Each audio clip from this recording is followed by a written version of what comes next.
I'm Steve Woodruff, and you're listening to the Head Smack Podcast. You are listening to conversations with misfits, mavericks, and trailblazers. Hey, welcome to the Head Smack Podcast. My name is Paul Pavolny, and I am excited to have another misfit with me. I have Steve Woodruff with me, and he has over 40 years of business training and has uncovered the secrets to clear communication for everyone. That's why he is known as the Clarity King. How you doing, man? Good to have you on. Paul, it's great to be here. Thanks for having me. I'm looking forward to this conversation. I love the topic of clarity. I have the cup for it. And I have the T-shirt as well, clarity through action. And so clarity is one of those words that whenever I see it, my ears perk up. And so I'm going to really look forward to this conversation and looking forward to what we're going to talk about. So let me start off this episode by just hearing a little bit about your backstory. I love origin stories. I'm into superheroes and stuff. And so I want to kind of hear a little bit about your background, kind of where you got your start. You've been in this for over 40 years. And so I'm sure there's quite a bit of story in just business. But how did you get into what you were doing even before that 40 years started? Well, Paul, like most of us, whatever I said in my high school yearbook definitely did not end up being exactly where I was going. So my earliest aspiration, I wanted to be an astronaut. I loved science fiction. I read that stuff like crazy, and but I didn't have good eyes. And back in those days, you had to have 20/20 vision to go into the Air Force, be a pilot, be an astronaut. So, second place, astronomer. I wanted to be an astronomer. You could have gone up a few weeks ago, though. Yeah. Well, I loved astronomy. I had my own telescope. I was totally into it. I got a scholarship to go to Vanderbilt University. They had a great astronomy program. And so I went with all those high hopes. And then I ran into calculus and physics. And that was the end of my dream of being an astronomer. It turns out I love all the observational and some of the more esoteric aspects, but I just hate formulas. I hate math. I hate all that stuff. And that's 99% of being an astronomer. So I had to shift to psychology. And for a while after college, I thought I was going to go into the ministry. I studied for 2.5 years for that. And I developed more and more of a fascination with words, with the impact of words and ideas. And this started very young for me. I didn't really know what marketing was, what sales. I didn't know any of that stuff. I just knew I loved ideas and words. And once I entered into the business world and started in sales, I began to understand how important ideas and words were to promoting whatever it is that you're doing. And so that started me on my 40-year journey of using words in emails, in books, in presentations, in every form to try to impart information, convince, and it's become probably nothing short of an obsession and a mission for me. That you've got to be clear. If we can't break through the noise and be clear, we can't succeed in any endeavor. Clear communications is crucial for every single endeavor, every role, every company, every person, except one person. That is Brother Thomas, who is on an island under a vow of silence, and he is not allowed to communicate with any human beings. He doesn't need clarity. Everybody else does. He's off. He's off. So where did this love for words come from? Like, is it something attached to your parents? Was it something attached to a book you read? Where do you feel that love for words came from? I just started reading a lot when I was young, and I was good at processing words. And then my first this incredible memory that was way back there about how I first began to get an interest in what later I understood was marketing was I was watching a TV commercial, and it was for a moving company. I don't remember the name of the company, but I know they had a jingle at the end, and I said, "Boy, that's a lousy jingle. That's really bad." Yeah. And I came up with new words for it. And, it's just one of those little isolated things, but it showed that there was something in my DNA Yeah. real early about how important a message was. And as I grew older and as I went to school and then as I entered into the business world, later on, maybe decades later, I look back on that incident and said, oh, you were a marketer right from the get-go. You just You didn't got know it. distracted with space. Yeah, Yeah. I got distracted with living and, growing up. But Yeah. there's always been this fascination with brands and with marketing and with messages, and I still to this day absolutely love being immersed in analyzing how words work. Yeah. Now, what was your first job? So, after you studied psychology and all of that stuff, what was your first job that you did that actually got to use some of your passions? It was in a medical device company. We were selling very sophisticated medical device equipment in radiation oncology, radiation medicine. And the ironic thing about this is that one of our chief audiences for this equipment was medical physicists. And and it turns out that I could learn the stuff if I could get my hands on it and see it. It was the theoretical that had thrown me off. Yeah. So I learned, electronics and aspects of physics. And about 8 years into this job, somebody said to me, "Are you a physicist?" And oh, I laughed within. I never forgot that because it was like at least a little vindication of the thing that had beaten me in my freshman year in college. I had at least made some form of recovery. Yeah, yeah. And so that led to what? What was the next step from that? When did you start pursuing the next thing? So that was a 10-year journey, and that was a small company. So I got to wear a lot of hats. I did sales. Just started doing marketing because there was no one else to do marketing. I got into branding, and every bit of that, I just loved it. And then the internet showed up, and Yes. yeah, early on, I saw a demonstration in the very early days of web browsers and the internet, and I was absolutely awestruck. The Yeah. fact that you could just design something and push it up and it would be available to the whole world blew my mind. Yeah. Yeah. So I then took a job with a software company that was developing applications for mostly for pharmaceutical companies, but it was online learning, online branding, and it gave me a chance to scratch that itch of Yeah. internet and software stuff. And so that's where I started getting much more serious into things like user design, interface design, information design, all of which are part of effective communication, Right. and as well as doing consulting and project management and all these functional areas where clear communication is mission critical. And I just had to learn it by doing it over and Yeah. over. So that was another 10-year span. And then I had a decision to make. Was I going to work for someone else, or was I going to follow my own passion and my own vision and launch my own consultancy?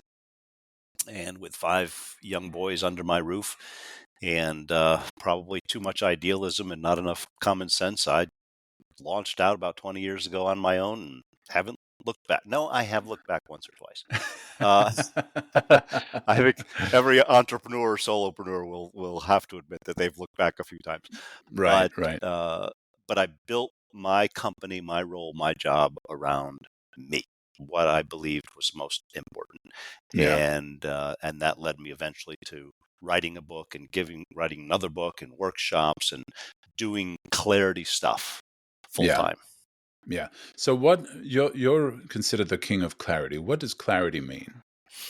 So I look at clarity in two primary dimensions. One is clarity about your purpose, your value, and your direction. And this is both individuals and companies. You've got to have a clear sense of where you're going. And this is a big problem. Many people do Yeah. not have clarity, and many companies don't have clarity. They'll basically say, we'll do anything. You jack of all trades. I'll take that. I'll do this without a clear North Star or compass. I Yeah. think that is one of the most crucial things. And that's one of the most important things I do is working one-on-one with individuals and working with companies to help them get clear on who they are. The second piece is, okay, given that, how do we make the message clear? How do we Yeah. express it clearly? How do we use words effectively to sell, to market, to brand?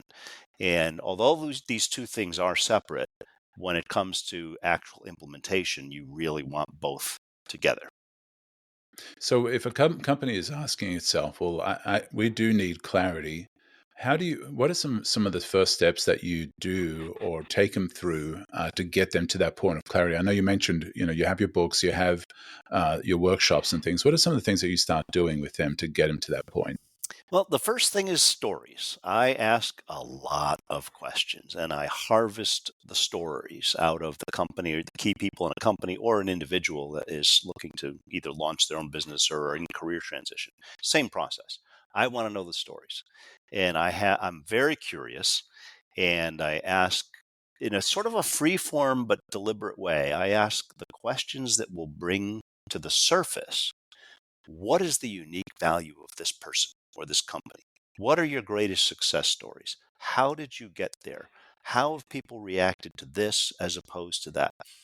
And typically within 1 or 2 hours, I can come up with the prototype value proposition that says, this is who you are. Wow. This is your thing. And for some people, that is an absolute epiphany. Yeah. The information has been in their heads all along, but no one drew it out and systematized it. And that's Right. the Right. unique gift I have is for some reason, my mind is constructed in such a way that I can, not for myself, because I get myself all confused, but for anybody else, I can help sort through all the bits and pieces and say, this is really what's going on. And now how are we going to say it? And Yeah. it's one of the most rewarding things you can possibly do to help someone essentially get a mirror and put it in front of them and say, here's who you are. Yeah. So, what are some of the biggest hurdles? Because some people have never thought about those things that you just shared, those questions that hopefully somebody's written down and they're going to be examining themselves. But when you approach them with those questions, they're going to hit roadblocks. They're going to hit things that they wrestle with. What have you found that they wrestle with most? The biggest river to cross is you don't want to have a wide open net for any opportunity. People don't want to be pigeonholed. They want to keep an open mind, so to speak. Yeah. And I say, absolutely not. You need to be pigeonholed because nobody can know when they need to come to you and nobody can refer you unless you are accurately pigeonholed in the minds of others.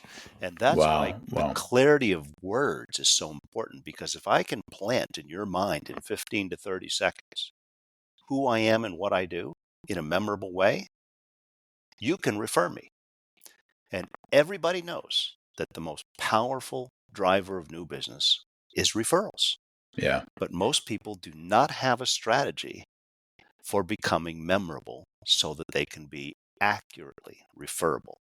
And so my first book, called Clarity Wins, it has a subtitle, Get Heard, Get Referred. And the Wow. idea is Wow. to establish your brand in such a clear and focused way that you can have your message spread by others because they get it and remember Yeah. it. Yeah, wow. That alone is a head smack for somebody. A pretty powerful way to put that about the idea of niching or getting super clear on who you are and who you help, so people can refer you. And so, is there tools that you use? Because that's for some people that's the biggest, like you mentioned, that's your first thing that you have to deal with, or that's the pushback or the biggest river to cross. What tools do you use, or what do you use to help them to niche? Because it is hard to say, for somebody that feels they can do multiple things, they've got multiple passions, they've got Mm-hmm. multiple skills, they want to help everybody. Yep. What are some of those tools you use to build that bridge that they have to cross? Two of those tools are behind me over my shoulder. Those are my two stuffed birds. The penguin and the pigeon. Yeah. Justin is the penguin and Nitch is the pigeon. So I say, look, You've seen all those science shows where you've got a whole bunch of penguins on the ice floe. They all look the same. They all sound the same. No differentiation. They're all the same. You are just another digital agency, just another trainer, just another whatever, until you're not. You're just another penguin out there amidst all the noise and all the other companies. Nobody knows who you are until you can express your value. As Seth Godin put it in his awesome book, Purple Cow, you can drive by fields of cows and none of them are remarkable, but you go past a purple cow, you're going to talk about it. Right, And right. so we all have to become a purple cow. And if you are a generalist, if you do lots of things, you're just another commodity. Yeah, And so what you want to do is find your pigeonhole and yeah, say, this is exactly what makes me unique. So I was talking to somebody just this week who is looking to get better defined in their career, get their value better known within the company. And as we went through the stories, and that's a big part of what I do, it became obvious to me that though she has one job title, she's actually fulfilling 5 different job roles in this company. She's so yeah, omnicompetent. And so we decided that who she is an indispensable unicorn of that company. yeah, yeah. Now, you use a title like that, I'm an indispensable unicorn. You are now going to compel people to say, tell me more. What do you mean? And Yeah, now you can express your value.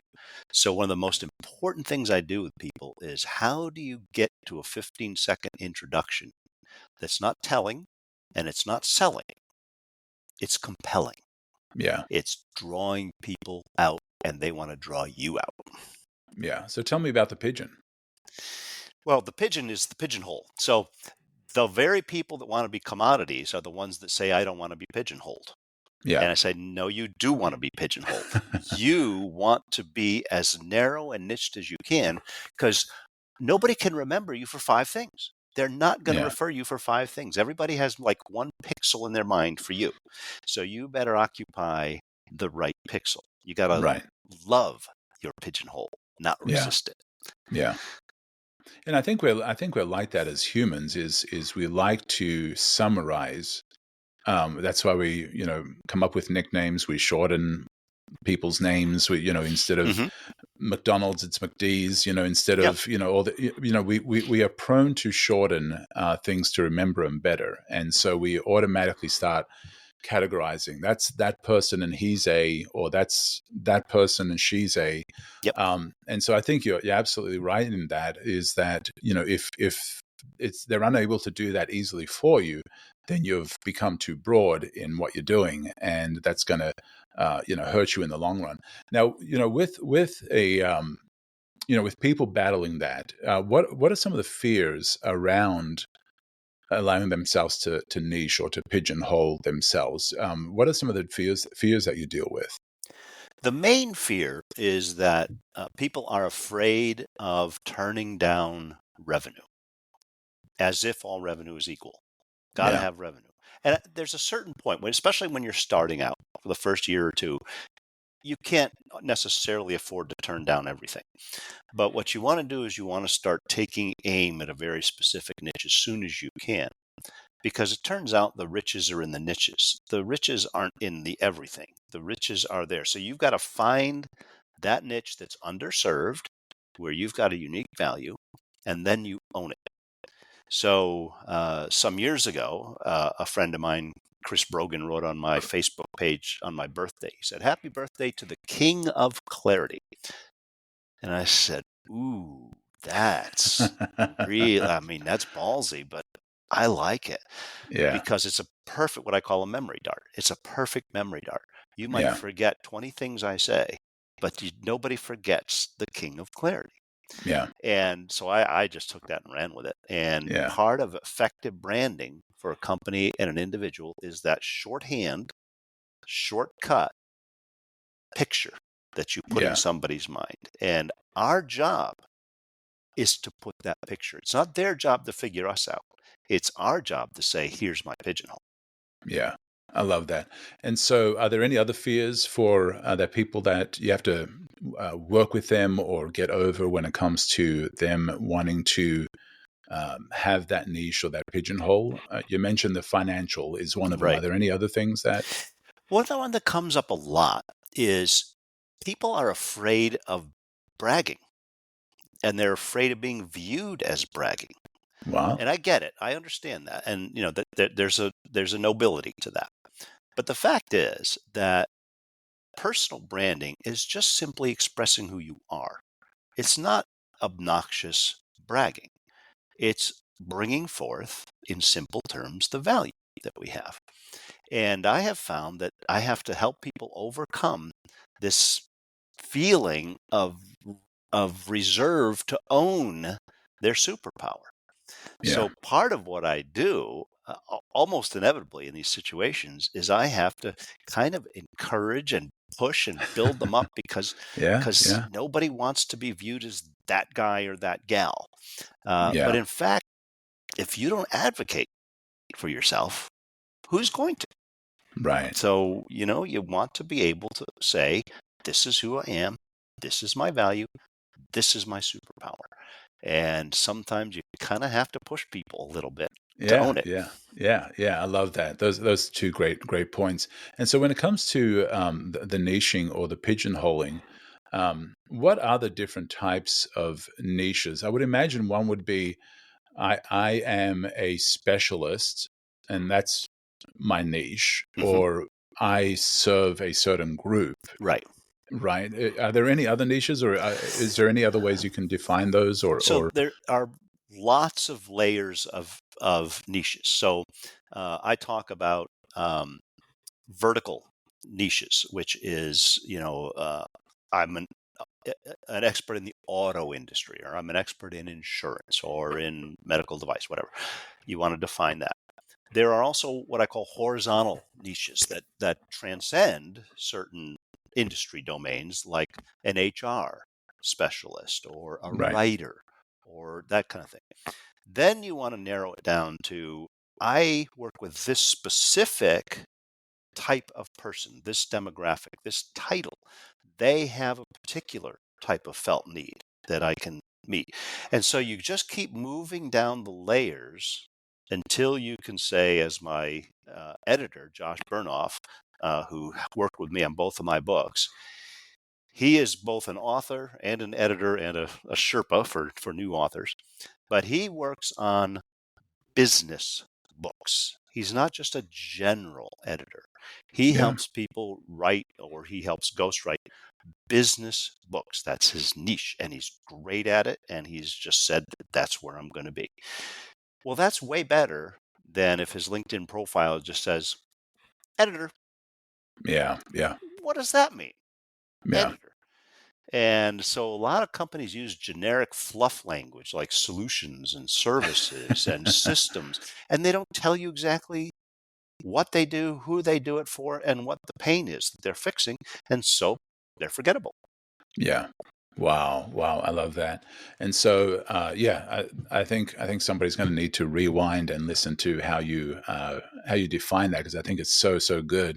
It's not just I'm a particular skilled person at whatever, at branding or whatever, but also niching down as who do I specialize for, Hmm. and getting as narrow as possible. Now, you started talking about something there that I want to also elaborate on is the memory darts. Hmm. You're not a fan of the elevator pitch. You like the term memory darts. So talk about that for a little bit. What is that? A memory dart, the term memory dart is a memory dart. It's a graphical, vivid snippet that creates a picture in somebody's head and enlightens quickly. And the best communicators throughout all of history have used memory darts, parables, stories, statistics. All of these great little shortcuts are what I call memory darts. And the most important memory dart we can have is our introductory memory dart. How do we answer the question, Paul, what do you do? Well, if you don't give me a good, clear answer in about 15 to 20 seconds, I'm tuning you out because you're just another whatever podcaster, Right. Right. Right. So, but it turns out that memory darts aren't just introductory. Memory darts are everything you would use in a sales pitch, in a presentation. You want to wrap your concepts into colorful, short, provocative language that stick. Yeah. So I believe that actually we all have to learn to speak in memory darts. And if you look at ancient literature, if you look at the Bible, is full of memory darts, Yeah. absolutely packed with summaries and word pictures and analogies and all of these things. They've all existed for a long time. I just systematized it in the books and called it memory darts. But these are not, unique. They're not rocket science. They're just effective use of words to turn the light on. Yeah, and the great thing is just making up phrases, that can own a concept, right? Kind of like the purple cow that you already referenced, by Seth Godin. Other people have said similar things about standing out or differentiation or whatever, but he came up with the purple cow, Exactly. and we've been using it forever. We try and explain differentiation, we try and do all these things, but then we say purple cow, and it's like, oh yeah, I get Yes. Well, it. part of this is the shortcut process of you want to try, if you can, to hook something into people's minds that they already have. So if I said, you know what, Paul is the Mercedes of podcasters. Okay. Well, everybody knows what a Mercedes is. Yeah, High yeah, end, top quality, whatever, whatever, whatever. So what I've done is I've shortcut and stolen an image in their mind and attached it to you. yeah, Well, turns out that's being brain friendly. That's what the human brain wants. It wants shortcuts all the time. So right, I don't want another white paper of jargon. Just give me an analogy. And right. it turns out that's what parents have always done, teachers have always done, preachers have always done. That's how it works. Yeah. Well, and I think companies also do that not only with words, but they also do it with visuals and with colors. If you see something from Tiffany's, it's from Tiffany's, Yeah. because they have a very particular packaging. If you see Gucci, if you see different brands, they have these visual things that immediately say Yeah. luxury. This is me. This is my company. This is who we are and what we're about. And so I love that idea of memory darts, and memory darts itself is a memory dart. So, Yes. Well, the visual memory darts are very powerful, and yeah, you can have visual memory darts as a sort of a brand consistency, but yeah, also you can make a point with a visual memory dart. So years ago, I I used to really like the occasional Starbucks Frappuccino, just delicious. And yeah. then somebody created a visual memory dart. They had a picture of it, and then they stacked up how much sugar was in that thing. Oh wow. Now, I could have read and probably heard how much was in it. Didn't hit me. When I saw that, I said, I am not having another one of those. Yeah, It got in me and turned the light on. Now, right. the information was out there, but it was packaged in a way that rang the bell Yeah, and moved me. It touched my emotions. And yeah. that's what you want to do. You don't want to just share information. You got to touch emotion. Right. Yeah, I'm going to be thinking about memory darts for a while because it's such a powerful way to share the concept of doing something to stand out. I mean, even with speaking, as a speaker, if you got up on stage or if you're doing a presentation or whatever, you can get up there and just kind of start, hey everybody, we're going to be talking about blah blah blah blah. But if you can attach something interesting to stand out, to differentiate, to get in their head a statement, a phrase, a whatever, that makes you more memorable than the next speaker or the Hmm. next presentation they hear, right? Yep. Well, one of the masters of this was Steve Jobs.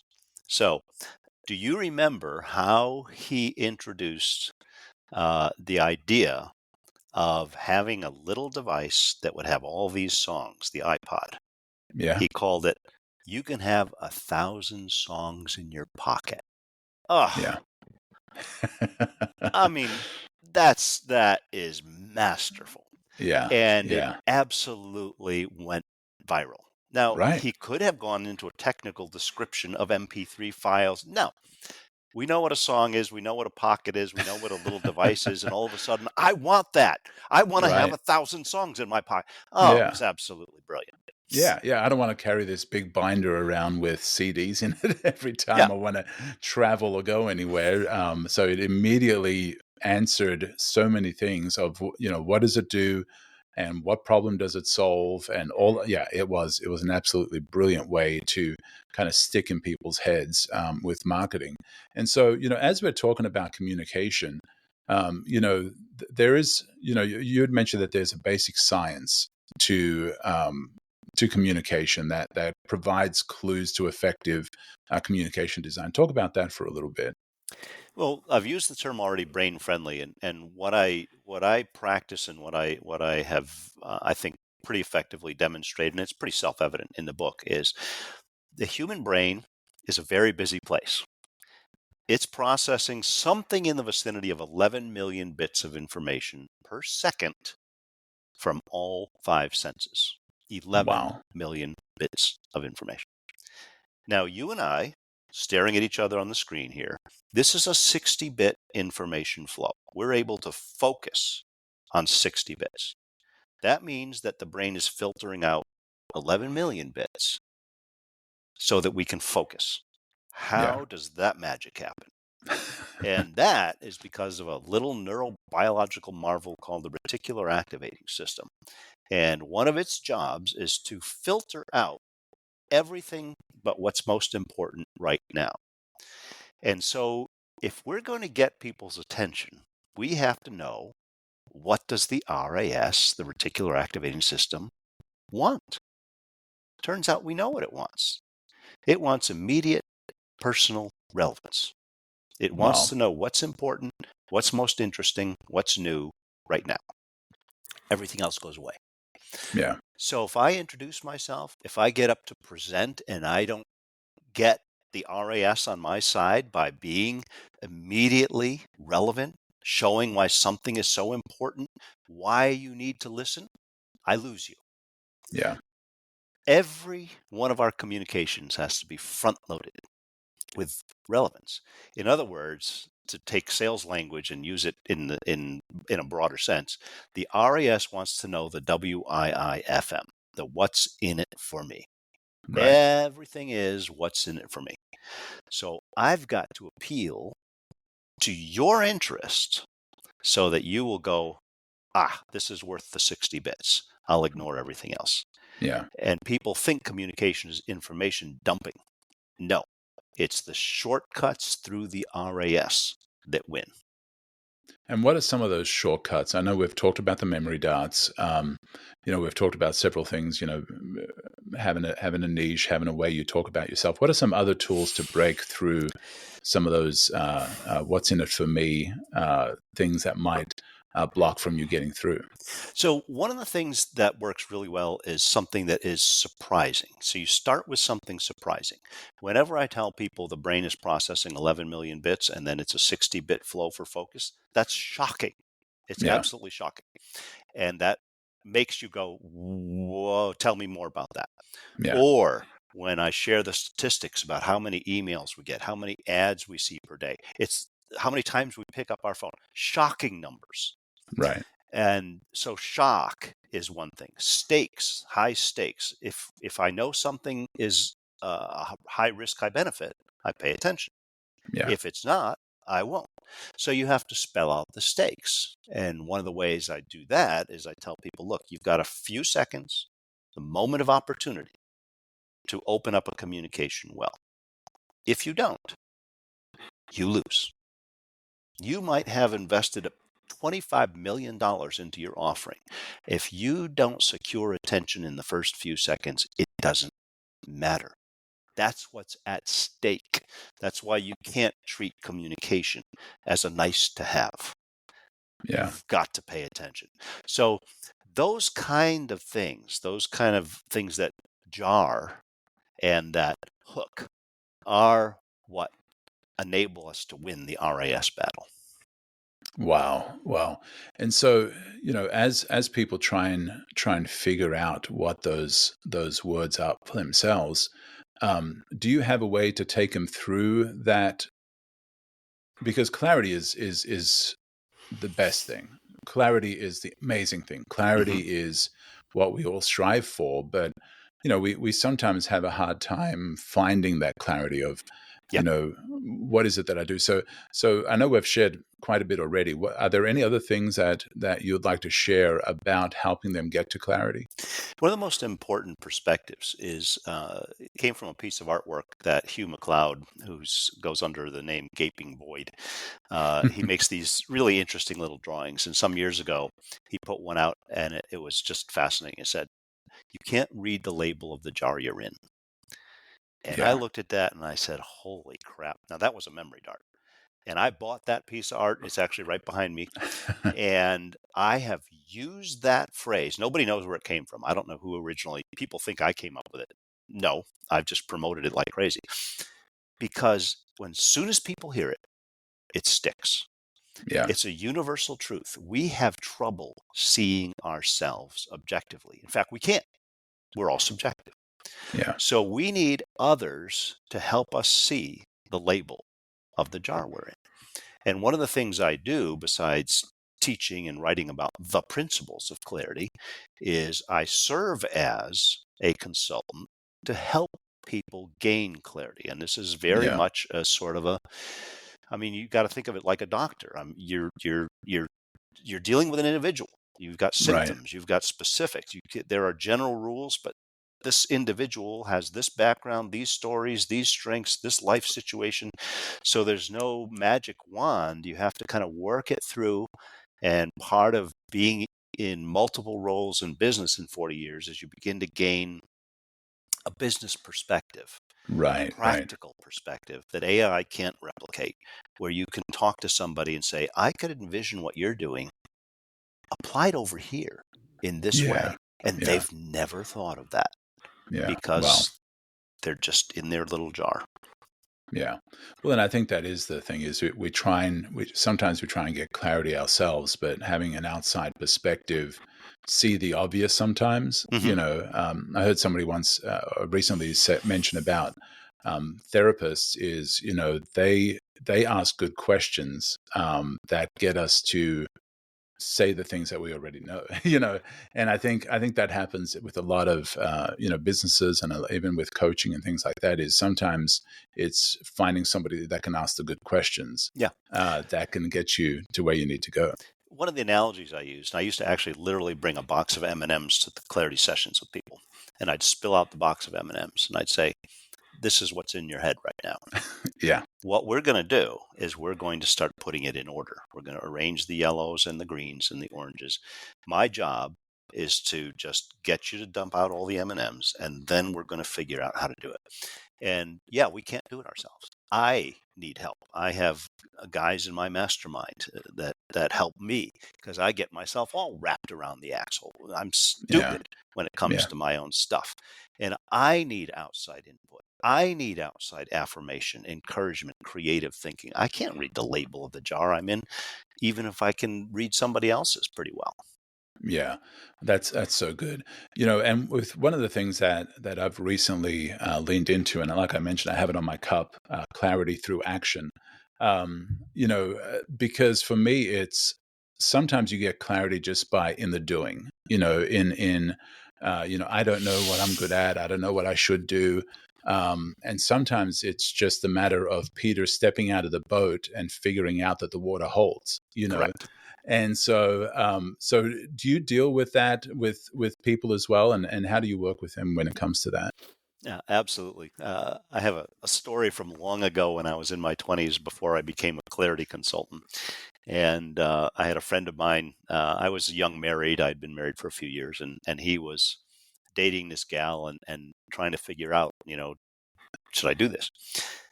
And I said, Dave, you're only going to get about to 85% certainty before you just simply have to act and step out in faith. Yeah. And I forgot about it. And then decades later, he reminded me of that.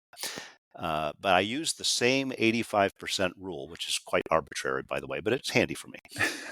When I launched my business, I mapped out what I thought I was going to do. And I just thought, okay, I think this is right, but the marketplace and the action I take and the steps I take will clear up the rest. You can't Right. get 100% pure, billboarded, this is it, Steve, clarity. You Yeah. take action and Right. you let clarity develop. So I am a big fan of having a clear picture and a clear direction, but it's not 100% ever. Yeah. You Yeah. just have to say, I'm pretty sure this is right. Let's go. Right, right. Well, and I think for like, and you kind of mentioned it there as well, is that the market will tell you. And Hmm. sometimes I've had people tell me, "What do you think of this idea? What do you think of this idea? It's kind of out there. It's kind of different. It's I want to try this. I want to try that." And it's like, well, it's some stuff is hard to get data on until you actually put it out there, and then you say, let the data tell you, Yes. let the market tell you, let the response tell you. And it's like, I'm a great singer. Well, go sing. Hmm. you know, I'm a great whatever. Then go do that, and you Let's will get. find out. Yeah. Let's find out. And so there is that clarity through action that sometimes you just need to put it out there, and some of that clarity will come. Because you've actually tested it in the marketplace, you've tested it as far as your capabilities, as far as does the market actually want that or need that? And Well, I had to learn that the hard way. So when I first started out, I had all these ideals about clarity, and it turns out you can't sell clarity. Nobody knows how to interesting. buy clarity. What Yeah. is clarity? It's not a tangible. And so I would talk about clarity. I would offer consulting to reach clarity. People would get sort of how important it was, but they didn't know what it meant to buy it because it wasn't within the known universe of how they buy things. Yeah. So after some years of frustration in the marketplace I have been in, biopharma training, one of the things that is money is thrown at is workshops.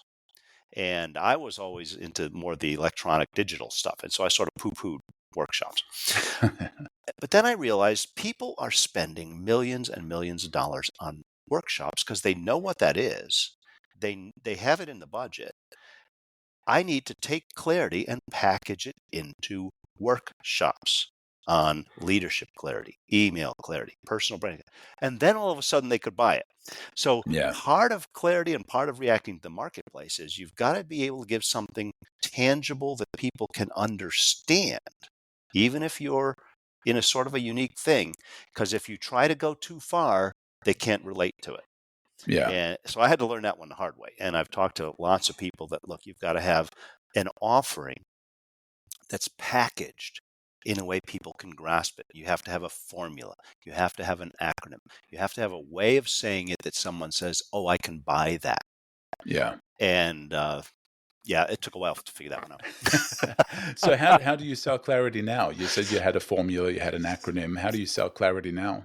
So most of my revenue is still doing corporate workshops, and I can do corporate workshops on clear communications for literally any group, any role. Everybody needs clear communications. And I was on this obsessive hunt after my first book. I had this idea that maybe there was a formula for clear communication that covered everything, not just selling, not just marketing, not just email. And I was on this quest for years to hammer this thing out. I had it halfway hammered out with my first book. And then sometime during the pandemic, I kept working that thing like a dog with a bone. And I figured it out. And so my second book, called The Point, is an actual formula on clear communications with 4 rules and 8 shortcut tools. That's it. So what I do with that formula is I package workshops and say, okay, if you want to work with your executive leadership or your emerging leaders or your salespeople or whatever, we can do a series of lunch and learns. We can do a full day workshop. We can do a practical this. We can do a team this. And I take the principles and practices and just simply adapt them to any situation that's needed. So that's the corporate side. And then on the individual side or the small or micro business side, I do anywhere from 2 to 4 to 8 hour sessions of really brand consulting. Let's deep dive into who and what you are and get your messaging straight and figure out how you're going to say it on LinkedIn, how you're going to introduce yourself, how you're going to sell this, how you're going to put a backdrop in a exhibit hall that makes sense. All that branding stuff, which I love. Yeah. So there's kind of two pieces to it: working with small or individual groups, and then I can do the other in very large groups or small teams. And then I've recently introduced a whole new thing, which I call a pre-note. All right. So one of the things I've seen after 40 years of being in conferences is that a lot of people struggle, attendees, to introduce themselves. They don't have a good elevator pitch. They hate elevator pitches. In fact, most people do. They have a very generic way of introducing themselves. I'm the associate director of training for blah, blah, blah, blah. Right. And so when I would do personal branding workshops, I'd help people in groups to come up with ways of sharing stories that showed who they were. It turns out I can get people in a conference in 30 minutes in a pre-note session early on to develop 3 quick shareable stories that they actually develop with each other right there, that they can then use to share throughout the conference. Their origin and evolution story, which we've mentioned before, top success story, and the coulda, woulda, shoulda story, astronaut. And everybody has those stories. Yeah. And when you can tell people those little stories, it creates immediate bonds with others. Right. And I can walk through in any conference this session in as little as 30 minutes and help spark way better network among the attendees just by people developing their memory darts right there live. Right. Well, and it makes you more memorable when you're at an event, when you're in a meeting. If you've got those interesting stories, those interesting things about you that make you stand out from everybody that says, I'm Bob and I sell real estate. I'm whatever that by sharing some of those stories, it creates a way for them to say, yeah, there was a guy that said this about themselves. I remember them. Well, one of the most fun ones I did recently was with one of my own sons. So I have 5 sons. They're all grown up now. But the youngest had graduated college and he had done a degree in aerospace, basically in drones, using drones. And he's a very good photographer. So turns out there's a company or a type of company that goes and does photographic documentation of buildings and construction in process. They go every week and take all this archive of information. Some of it's with drones. So he and I were on the phone one day, and he was driving, I was driving, and he said, "Dad, you keep talking about these memory darts. Well, my job title is documentation specialist." And I said, "That's ridiculous." So I said, "Okay, let's work on that." And you look at what he's doing. And I said, "Seth, here's how you introduce yourself. I get paid to fly drones and take pictures." And you gotta ask, what do you mean by that? I mean, that's it. Yeah, that's intriguing. Yeah. Documentation specialist, not intriguing. I get paid to fly drones. That's intriguing. Yeah. And so after we hung up, 10 minutes later, he gets pulled over by a policeman because one of his brake lights was out. And he decided, well, I'll give it a try. The cop asked what he was doing and who he was. And he said, I get paid to fly drones. And started this conversation. And wow. he just got off with a warning. Now, I don't know, maybe he would have just got off with the warning without it, but he immediately saw the power of using a memory dart to introduce yourself and to create a bond instead of just throwing out a generic title. Wow. And so I do want to talk about your second book as well. And you'd kind of referenced it. It's called The Point. And you had mentioned there were four things, four key rules that you use. Do you mind sharing those? Sure. It's real simple. The 4 rules for crafting and designing a good communication, whatever that communication is number 1, you have to have a point. A lot of people communicating don't have an actual point. Yeah.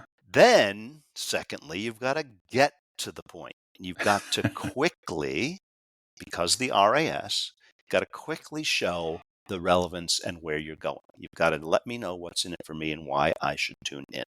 So, a lot of people keep saying get to the point, but there's a step before. You've got to actually have a point, get to the point. The third is getting the point across, which means that the brain has a common operating system, but we all have different stuff in our heads. Yeah. And I can't assume that the way I use a word, the definition I have, the meaning I have, is the same between you and me. We might be talking right past one another. So Right. that means I've got to define, I've got to illustrate, I've got to explain to make sure I'm getting the point across. And that's where memory darts come in, is I'm using memory darts to say, and what I mean by this is he's the Mercedes of podcasters. And then the final thing, especially in business, is the goal of the communication is to get on the same page. We want to summarize, get everybody on the same page. Otherwise, why are we communicating unless we have a destination? And if we don't document it in a summary, it never happened. Yeah. Anywhere from an email to a book to a podcast to whatever, those 4 steps are what you have to do to design effective communication. And that's being brain friendly. And then under each of those, I have some tactics and specific ways that you can learn how to have a point, how to get to it, how to stratify and design your information so that it's brain friendly. And so the second book is that. And then the other part of it, the 8 shortcuts, are the memory dart formats, which are snippets and stories and side-by-sides and symbolic language. They all start with S. Again, things that have been commonly used for many generations. All I did was systematize it and make it all S's. But Yeah. there's nothing in this book that is unique except the fact that I systematized it and turned it into a formula. These have been the principles that any great communicator has used all along, maybe calling it something else.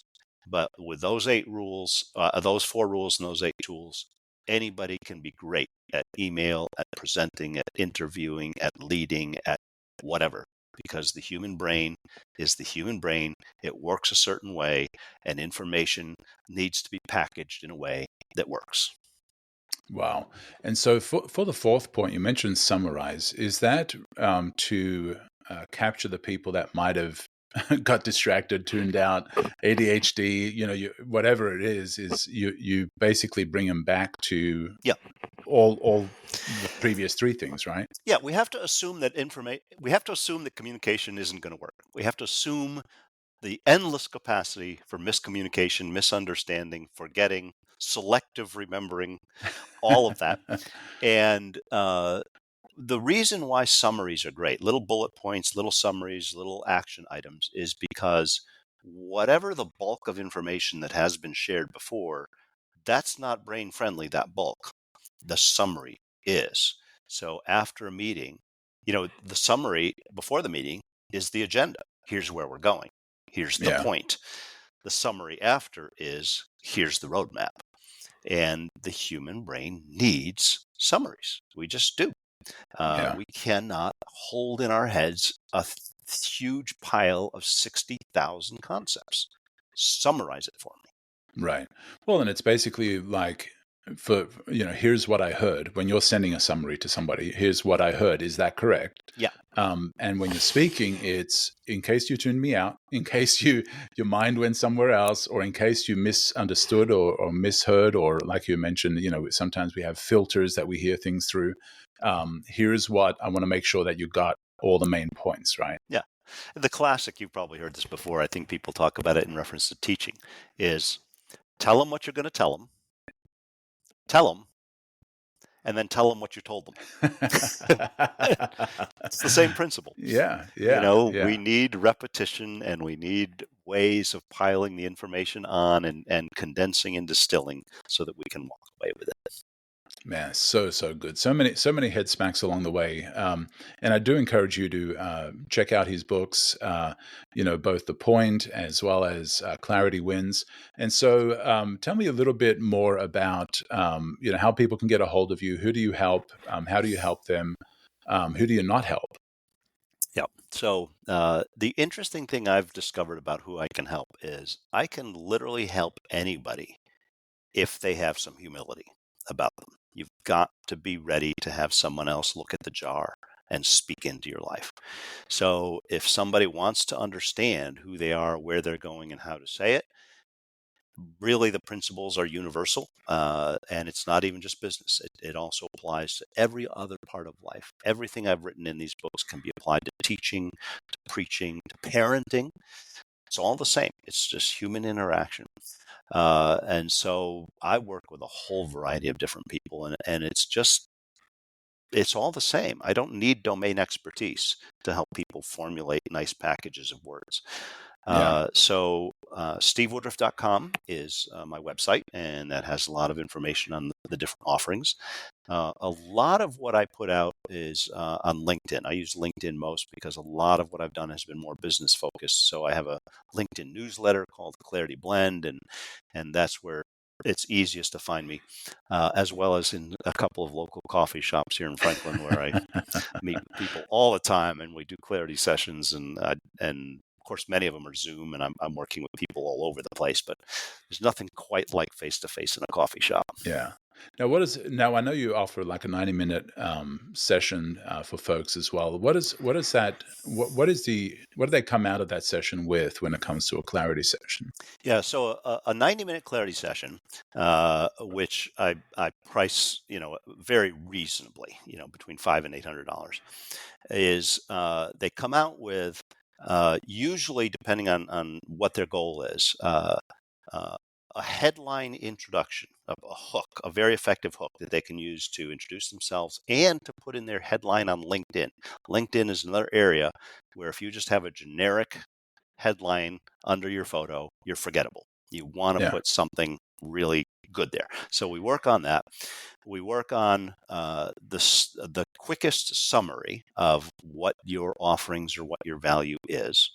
And then we work on success stories and origin stories. And so it's those combination of early memory darts, introductory memory darts that we work on. And then if somebody wants to go longer and deeper, we can go into their websites, into their pitch decks, into all, how it works out. But the initial core is, let's figure out the value proposition, and let's figure out at least the most distilled, quick way to get that across. And then after that, we can go as deep as you want to go. That's awesome. Well, I do encourage you to check out stevewoodruff.com to contact Steve. So, Steve, as we wrap this up, what's a question or a head smack that you wish I'd asked you about, but I didn't ask you and you'd like to share? The question or the head smack would be this. No matter how experienced or how successful people are,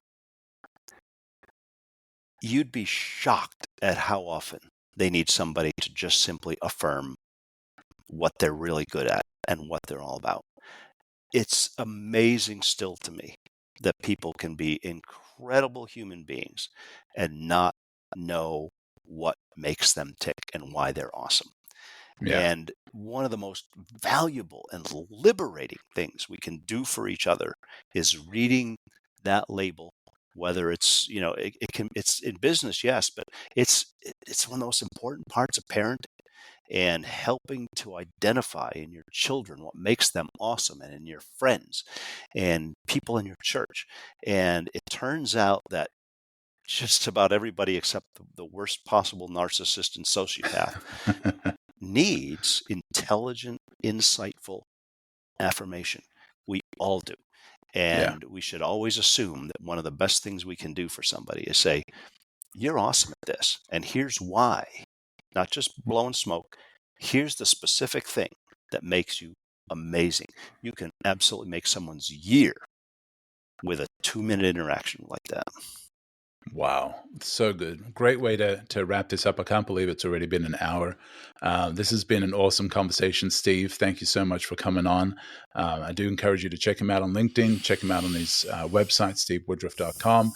Reach out to him if you need clarity, if you just need somebody to look from the outside of the jar to help you figure it out and get some clarity in your life. Because clarity really is the key to everything, is when we know. I think it was Craig Rochelle that said, and I don't know whether he originally said it, but he said, "When you know who you are, you know what to do." Yeah. And I think that's such a, when we have our identity, when we know who we are, we know what to do. We know what to do and what not to do as well. We know the things that this doesn't align with who I am, and therefore I should not do it. But it all comes down to clarity. And so I do encourage you to check out his books as well. You said that you had a third book coming up. I'm thinking about it. So I've got the prototype idea in my head is the elevator pitch is dead. Yeah. It's time for the memory dart revolution. And it's not a bunch of new stuff. It's actually taking a lot of what I've developed in the first two books and packaging it at the introduction conundrum that we all have, and try to impart immediate tools to people to allow themselves to introduce themselves.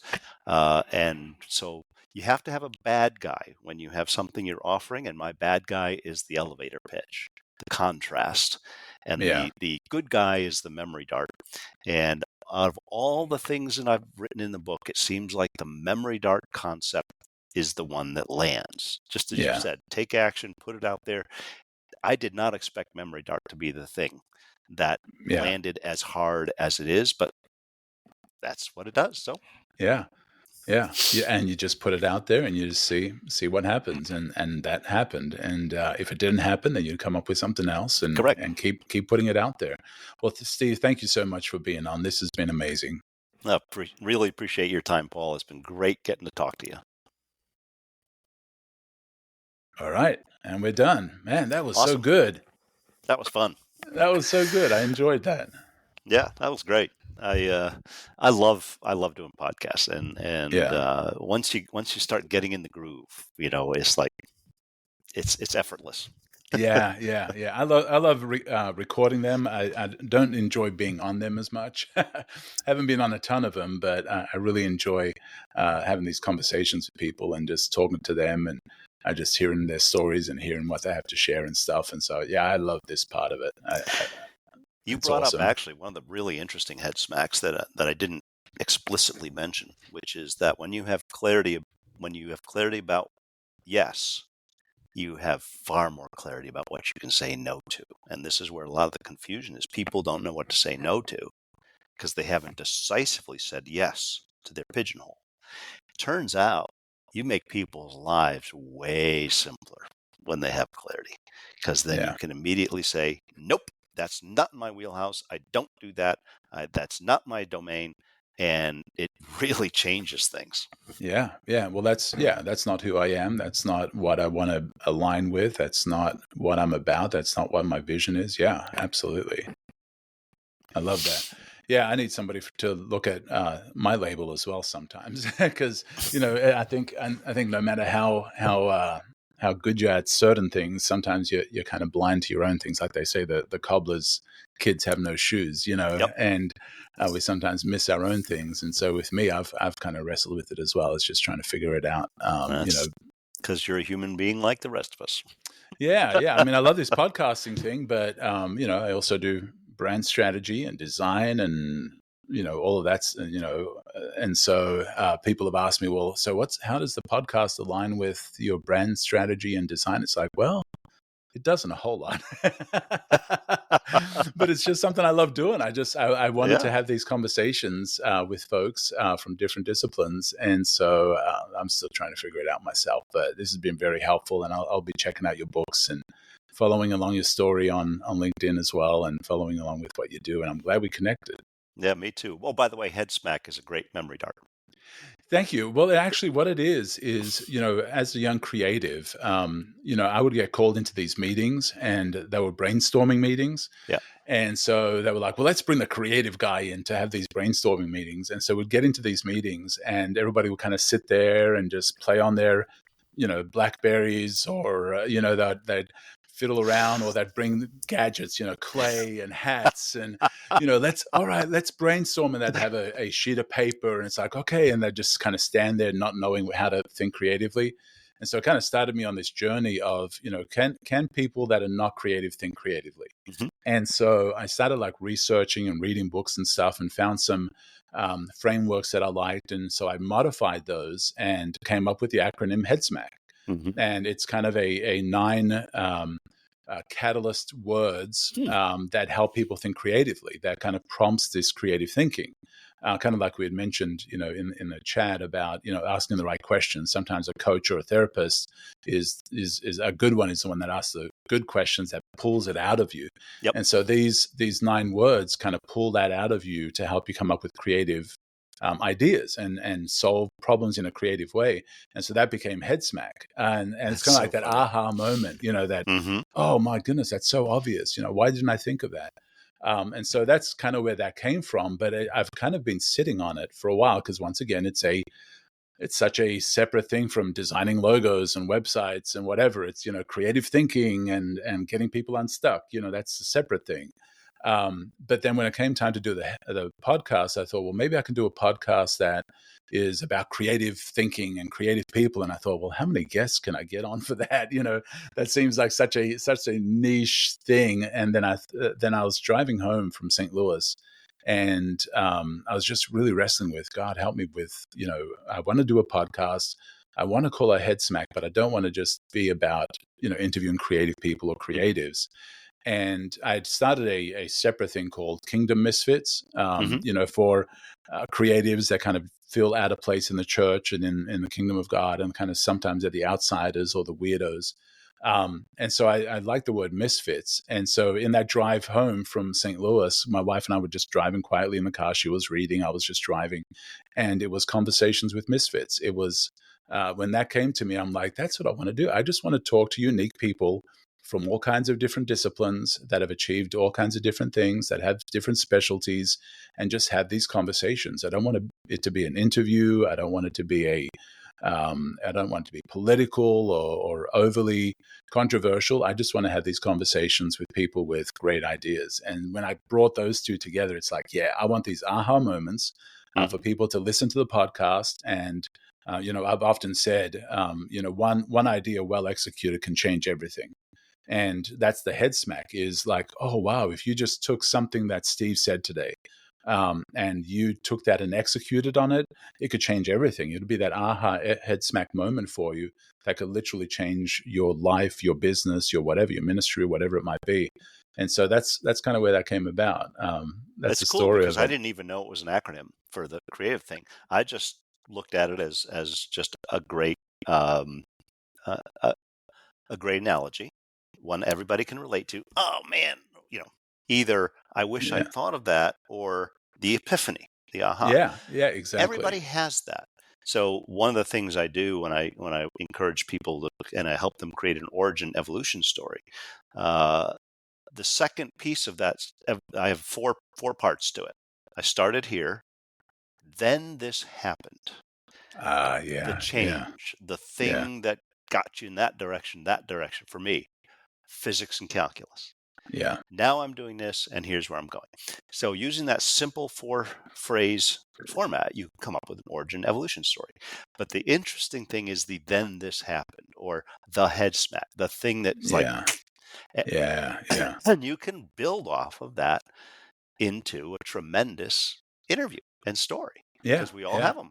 yeah, yeah. Well, and that's why I started the podcast off with the origin story, and I always drill down, like, what was the catalyst that got you from that to that? Like, where did that happen? And some Mm-hmm. people had never even, some of the people I've interviewed had never thought about that. Yeah. It's like, I'm an entrepreneur and I did this and that. Well, where did that come from? Well, do you know what? My parents, they told me, to go do a lemonade stand or whatever, and so they think back to these these pivotal moments Mm-hmm. that kind of changed the whole trajectory of their lives. But yeah, I love that. And that's which book is that in? That discussion in? Is that one in any of those books?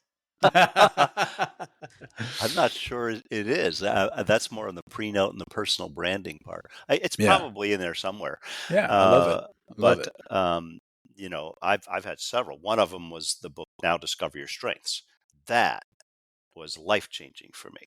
It Yeah, was yeah, don't keep focusing on your weaknesses, identify your strength. Completely changed. Purple Cow was another yeah. head smack for me.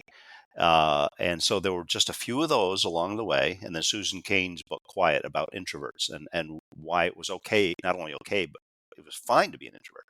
Those three things were all major pivots in my thinking and my Yeah, ability to accept who I am and view the world in a different way and not to be always thinking bad things. Uh, right, right. so those head smacks were huge for me.